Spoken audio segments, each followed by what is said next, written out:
Revoluciones.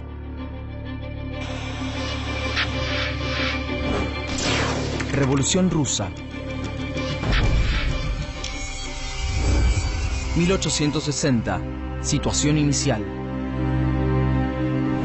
A mediados del siglo XIX, el pueblo del Imperio ruso sufre atraso y miseria. Millones de hombres, mujeres y niños viven en el campo, hambrientos, desesperados y explotados. La sociedad rusa posee 70 millones de habitantes. El 90% son campesinos. Aún hay pocos obreros urbanos que son explotados por una incipiente burguesía y por la dinastía Romanov, con Alejandro II a la cabeza. 1861, Alejandro II decreta la abolición de la servidumbre. Se extiende la libertad de movimiento y la libertad personal a todos los siervos rusos, sea cual fuere su categoría. Los terratenientes dejan de tener derechos sobre ellos en todo el suelo ruso. Pero nada cambia, porque la miseria es tal que los liberados deciden quedarse con sus explotadores. El pueblo está cansado y hay varios atentados fallidos contra el zar, mientras, paralelamente, se consolida la llamada inteligencia rusa, los intelectuales activamente comprometidos con la política.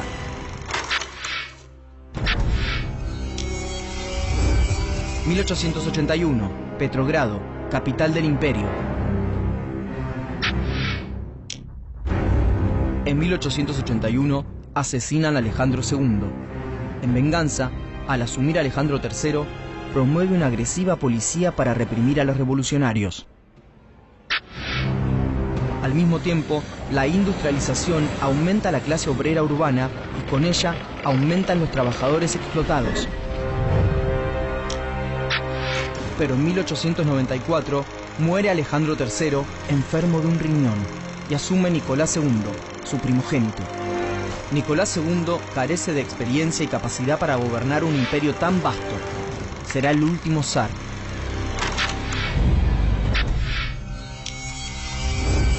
(1898) La Chispa.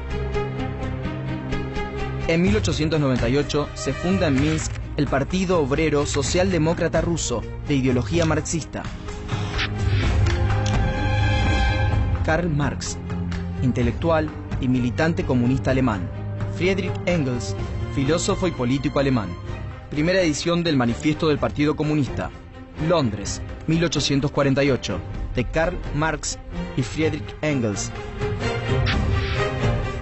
En 1900 regresa de la prisión en Siberia un hombre que sería el más importante del Partido Obrero Socialdemócrata Ruso, Lenin. Nombre: Vladimir Ilich Ulyanov. Lugar y fecha de nacimiento: Simbirsk, Imperio Ruso, 10 de abril de 1870. Origen social: burgués no acaudalado. Oficio: abogado. Datos destacados: su hermano anarquista Alexander fue ejecutado en 1887 por atentar contra Alejandro III. Lenin es un activista nato y publica un periódico propagandístico que se llama Iskra, La Chispa, que es publicado en el exterior e introducido clandestinamente a Rusia.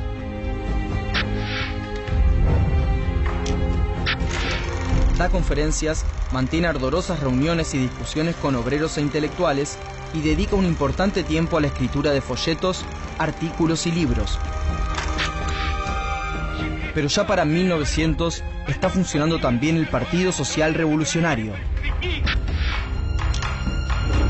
Tiene el apoyo de campesinos y algunos obreros industriales, y compite con el partido de Lenin por la dirección de las clases subalternas. En sus filas se halla Alexander Fyodorovich Kerensky. Nombre: Alexander Fyodorovich Kerensky.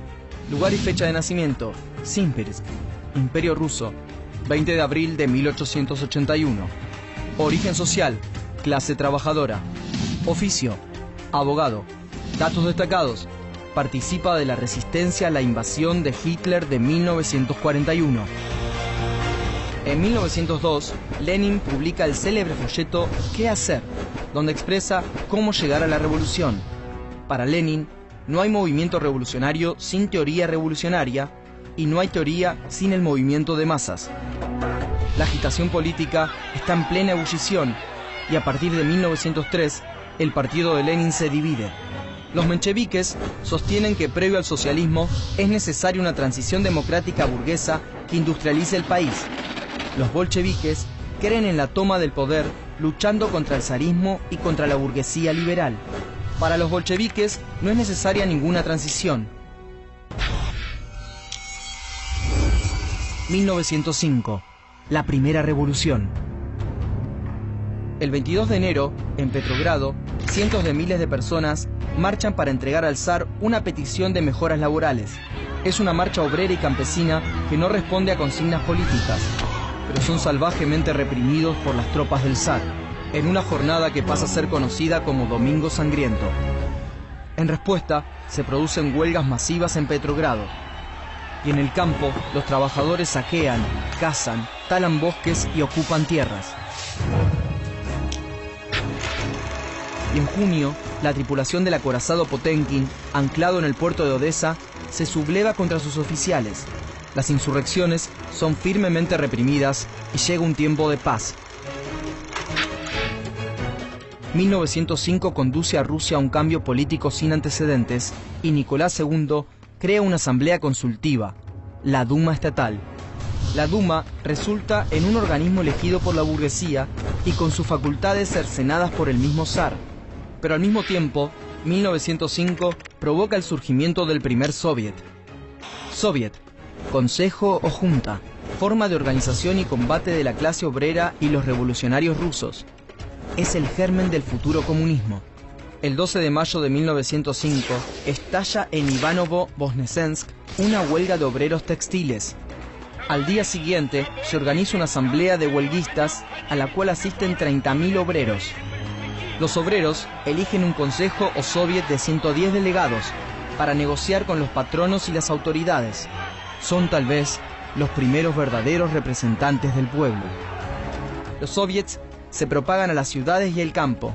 En Moscú y Siberia se convocan los primeros soviets de soldados y en poco tiempo el soviet de Petrogrado representa a no menos de 250.000 obreros de distintos sindicatos y presenta a la Duma local una serie de reivindicaciones. La burguesía de la Duma le teme al pueblo politizado. El 26 de noviembre es detenido el presidente del Soviet de Petrogrado y lo reemplaza Lev Davidovich Bronstein, conocido como León Trotsky. Nombre: Lev Davidovich Bronstein. Lugar y fecha de nacimiento: Yanovka, Imperio Ruso, 26 de octubre de 1879. Origen social: terrateniente de clase media. Oficio: político. Datos destacados: Trotsky es el nombre de uno de sus carceleros de Siberia. Trotsky es un intelectual marxista que, a pesar de haber mantenido algunas diferencias con Lenin, colabora con él.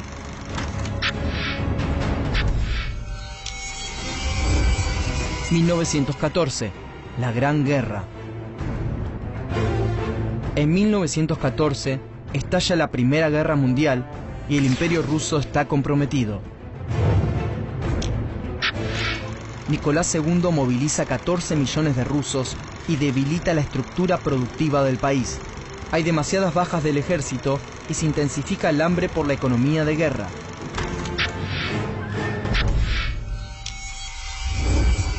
...1917... El poder del pueblo. El 23 de febrero, una manifestación en Petrogrado pide paz y pan. El 24, se suman manifestantes de los suburbios que cruzan por el congelado río Neva para evitar los puentes vigilados. El 25, estalla una huelga general que se extiende a otras ciudades. Y el 26, se amotinan varios cuarteles porque los soldados se niegan a abatir a los huelguistas. Los mencheviques mueven sus piezas y agitan a los manifestantes. El 27 de febrero se constituye un gobierno provisional que, por presión de los mencheviques del Soviet de Petrogrado, queda días después en manos de Kerensky. Nicolás II, que está en la guerra al frente del ejército, queda sin apoyo y abdica. Caen 300 años de dinastía. Kerensky intenta consolidar una transitoria democracia burguesa con el apoyo de los mencheviques. Regresan a Rusia algunos dirigentes revolucionarios que han tenido que exiliarse. entre ellos Lenin y Trotsky. Pero el nuevo gobierno flaquea. Los campesinos exigen la tierra, la paz y la constitución de un gobierno verdaderamente popular y socialista. Lenin y Trotsky se unen para preparar el último golpe revolucionario. El gobierno de Kerensky continúa persiguiendo a algunos líderes bolcheviques bajo pretexto de sedición, pero Lenin vuelve de su exilio en Finlandia con una consigna: todo el poder a los soviets. Lenin. Y crea la Guardia Roja, un comité militar revolucionario para tomar el poder en nombre de los soviets. La Guardia Roja es comandada por Trotsky. El 24 de octubre se apoderan de la central telefónica, las estaciones de ferrocarril y los edificios oficiales. El 25 de octubre, el crucero Aurora abre fuego sobre el Palacio de Gobierno. Casi sin resistencia, el Palacio de Invierno está en manos de los bolcheviques. Kerensky escapa y se constituye un consejo de comisarios del pueblo, formado por bolcheviques y presidido por Lenin. Los soviets proclaman la constitución de su república, la República Soviética. De inmediato, Lenin llama a elecciones, entrega tierras y elimina la propiedad privada. Y finalmente Trotsky firma la paz con Alemania. Para Lenin y Trotsky, la revolución rusa es el comienzo de una gesta que debe ser mundial. En 1919 se erige la Internacional Comunista, que debe coordinar los esfuerzos de los revolucionarios de todo el planeta. Lenin y Trotsky saben que van a tener que